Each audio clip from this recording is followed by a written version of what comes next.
A'udzubillahiminasyaitonirrajim. Bismillahirrahmanirrahim. Teman-teman, masih tentang pembahasan mengenai Habib yang sekarang sedang viral, yaitu Habib Muhammad Alex ya. Habib Muhammad Alex ini viral karena meminta dirinya untuk dijadikan foto profile dan status-status WA. Akhirnya dalam seharian itu saya melihat beberapa status di WA saya yang tentunya bagi orang-orang yang gulu kepada habaib, mereka memasang fotonya si Habib Alex ini.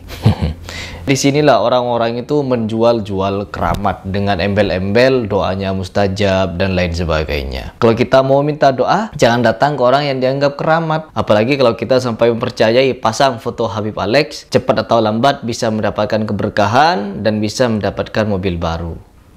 Hoax. Baik, di sini ada salah satu kiai yang membongkar siapa Habib Alex yang sebenarnya. Dan bahkan si Mbah Alex ini sempat berdoa-doa di kuburan. Nauzubillah min dzalik. Coba kita langsung simak seperti apa pembahasannya.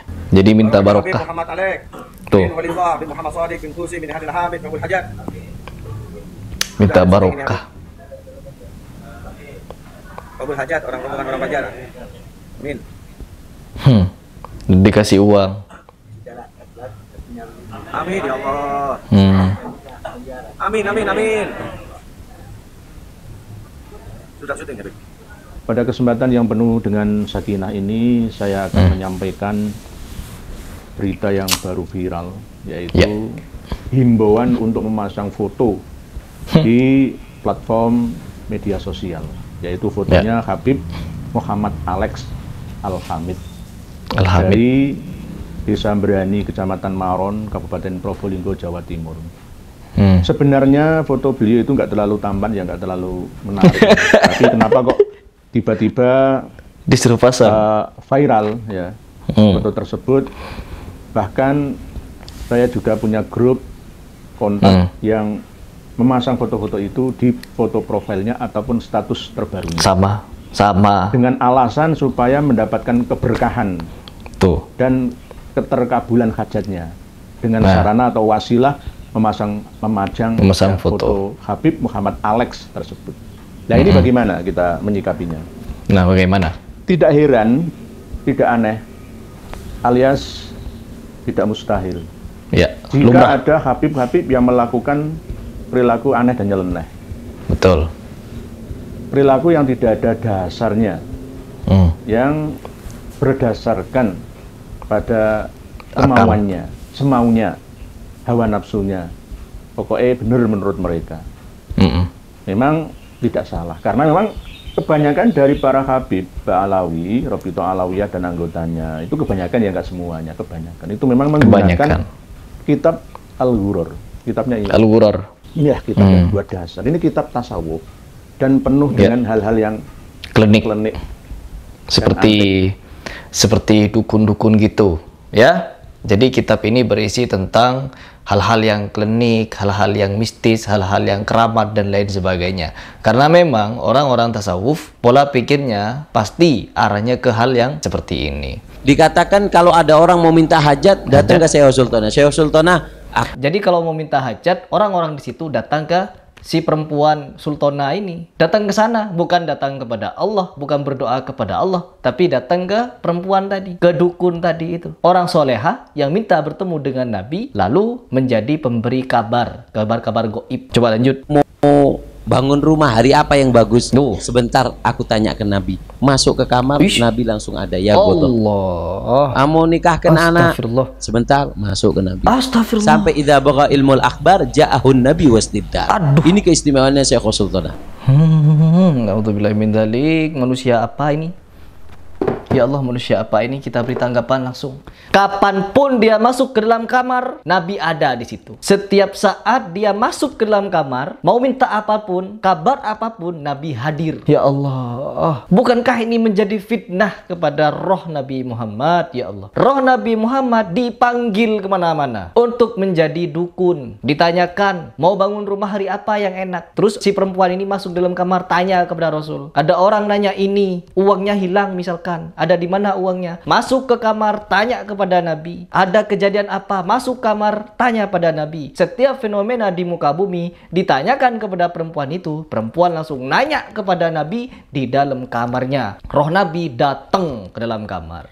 Tapi kalau kita yang rasional, bahkan kita yang mengikuti Quran dan hadis, itu tidak ada yang begini-beginian, klinik-klinikan. Bahkan Rasulullah SAW menganjurkan kita untuk menghindari hal-hal yang klinik, perdukunan, dan ramal-meramal. Itu sangat dianjurkan oleh Rasulullah untuk ditinggalkan. Ya, bahkan saking ketatnya Rasulullah apabila kita datang kepada peramal dan kita bertanya tentang suatu hal kepadanya dan kita mempercayainya, maka salat kita sudah tidak diterima selama 40 hari 40 malam. Tapi bagaimana dengan orang yang memang jelas-jelas tidak sholat?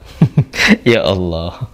Jadi memang di Indonesia itu krisis seperti ini. Orang-orang yang justru dia menghindari sholat, tidak mau sholat, malah mereka hobi datang hal-hal klinik seperti ini. Sudah tidak sholat, datang ke dukun. Ini dosanya berlipat-lipat ganda. Ya Allah, tobatlah ya. Tobat, carilah guru yang benar-benar lurus dengan Al-Quran dan hadis, teman-teman. Oke, lanjut. Inilah kitab yang dibuat dasar. Ini kitab tasawuf. Ya, dan penuh dengan hal-hal yang klinik dan antik, unik, gurur. Kalau boleh saya katakan, kitab gurur ini bukan sesuatu rangkaian mutiara, itu enggak, malah justru gurur, penipuan. Penipuan, betul. Penipuan. Jadi di sini saya ingin meneruskan penjelasan dari Kiai Nur Ihya bagaimana kita menyikapi hal seperti ini.